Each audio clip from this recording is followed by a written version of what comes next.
I'm here. Yeah. Look. Catching my mother, my brothers, my sisters, and all of the ones that believe in me. This for my uncles, my auntie, my kids, and my girl. Heard it down, show me decency. Shut up my pops and fuck all of them niggas that only was there when they needed me. Delete my number, gon' fuck up this summer, and I'ma do that shit repeatedly. Gotta flex on them, blow checks on them. Ain't with none of that lame shit. I'm the illest nigga in the spot. Fuck you on who you came with. My name don't even got a check on it. Still they treat me like I'm famous. Coldest diamonds got baguettes on them. VVS is in a stainless.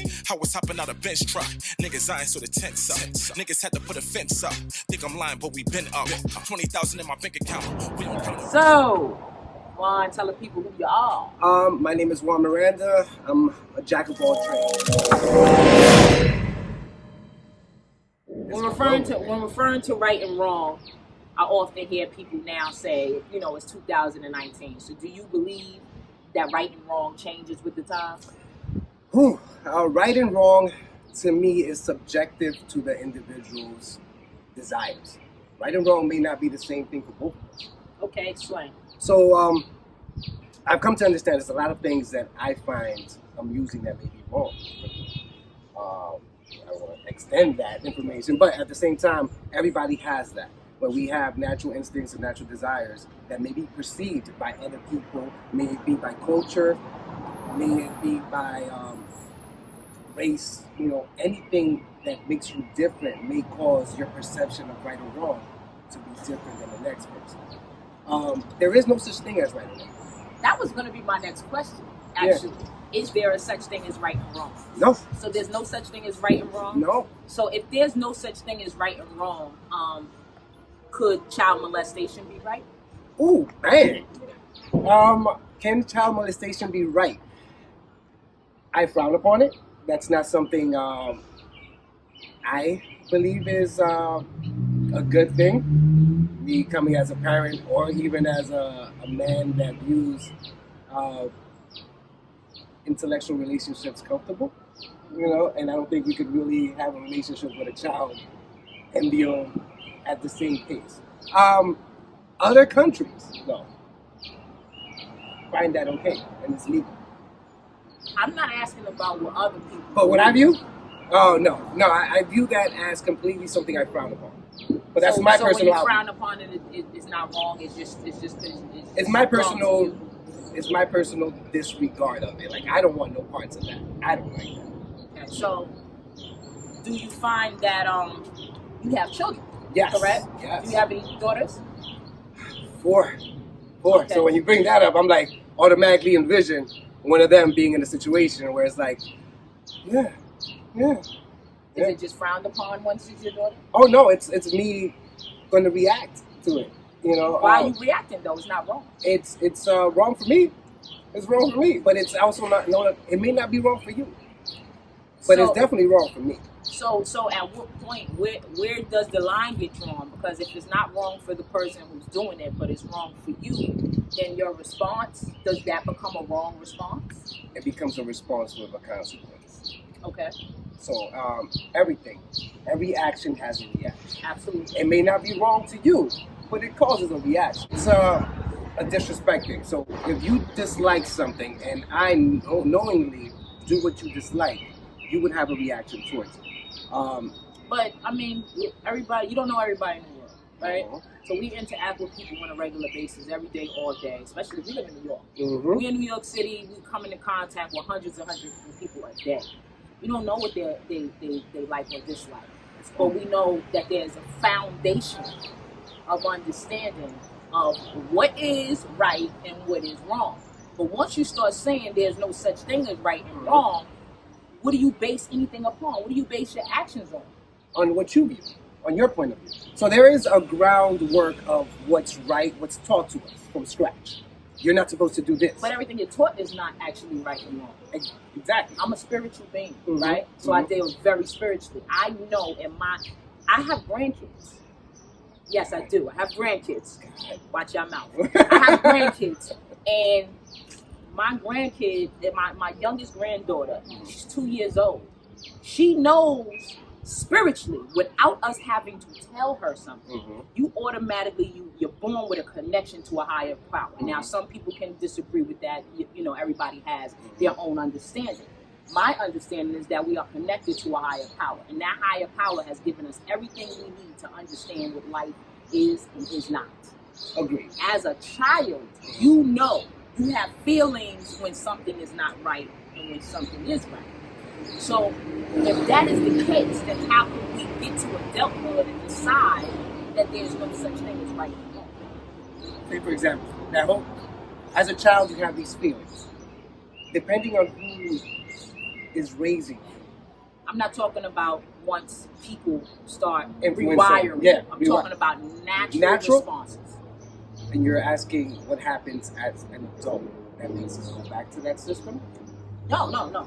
Actually, children are better teachers. Mm-hmm. We can actually look at children and know they understand right from wrong. I'm saying that in this day and age, I get with peers and I am flabbergasted by the fact that I can sit with my granddaughter who is 2 and she knows right from wrong, and I can sit with my parent, they damn sure don't. Yeah, and that's also what they believe as what's right and wrong. For example, you came up with that energy, with that connection with the higher power, right? That's your connection. Someone else may view the same connection with the higher power, but have different reactions and different results. It's the difference in what people feel and view. That's the nothing's right and wrong, because what they feel is valid for them. Even if it's wrong against you, it's valid for them. So now what you're saying is you're speaking in regard to individuality. Mm-hmm. I don't believe in individuality. I have a higher understanding. I understand that we are all connected, Mm-hmm. all of us. Mm-hmm. So what you do can actually affect somebody on the other side of the world. How so? How so? I'm gonna give you just an example. All right, boom. I decide I'm going on the train today. Okay. Right before I get on the train, I'm getting a bellyache. Okay. Right? I'm getting a bellyache, but I still decide to get on the train. Now I hurl on the train. The Mm-hmm. train has to stop. They have to wait for the ambulance to come and get me. Right? Mm-hmm. So now that train is stopped, not only did the 1,000 people that's on my train get stopped, but every train behind it is now stopped, Mm-hmm. right? So now I have affected people who are on their way to work. Mm-hmm. I may have stopped somebody from getting a job.